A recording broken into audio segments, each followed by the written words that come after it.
Wow, not for me. Ok, essere leader versus essere manager. Come adatti il tuo stile di leadership a background culturali diversi e a visioni differenti dell'autorità?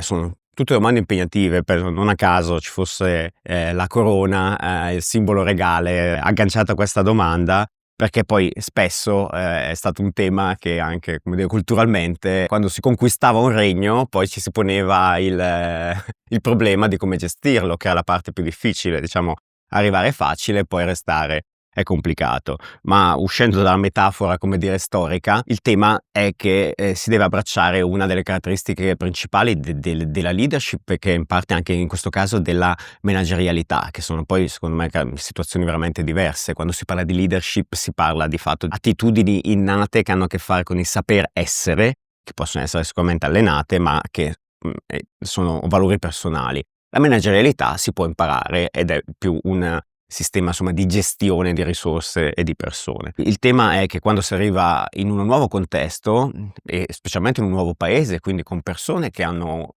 un background culturale diverso dal tuo, che sono cresciuti in modo diverso, che usano le parole in modo diverso, che hanno rapporti relazionali diversi, bisogna entrare, come dire, con rispetto e in punta di piedi. Questa è la prima cosa.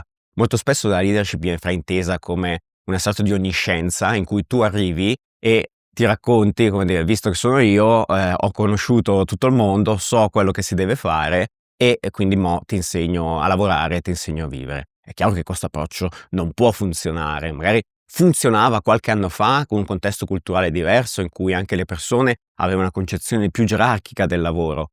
Oggi di fatto questo non funziona. Se vuoi che le persone ti seguono, devi dargli un motivo per il quale ti seguono.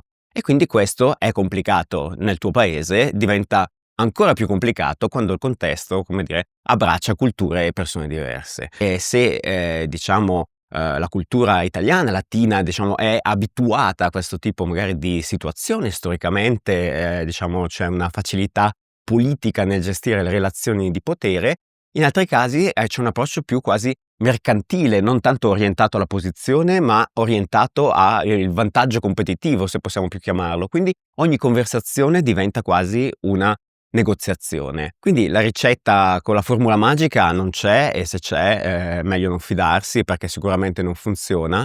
Penso che proprio il tema sia ascoltare, provare a fare qualcosa, guardare quella che è la reazione e continuare o modificare a seconda di quello che funziona. Tutto parte dalla volontà di farlo, come dire, dall'atteggiamento, dal dire io sono questo, tu sei qualcos'altro, io non sono meglio, tu non sei meglio, non c'è nessuno, non stiamo facendo una gara a chi ha ragione e chi ha torto, che è il male della società moderna.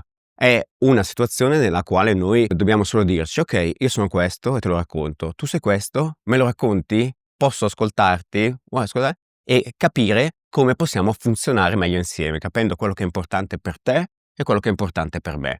E in mezzo c'è, come dire, uno spazio di incontro e di relazione vera.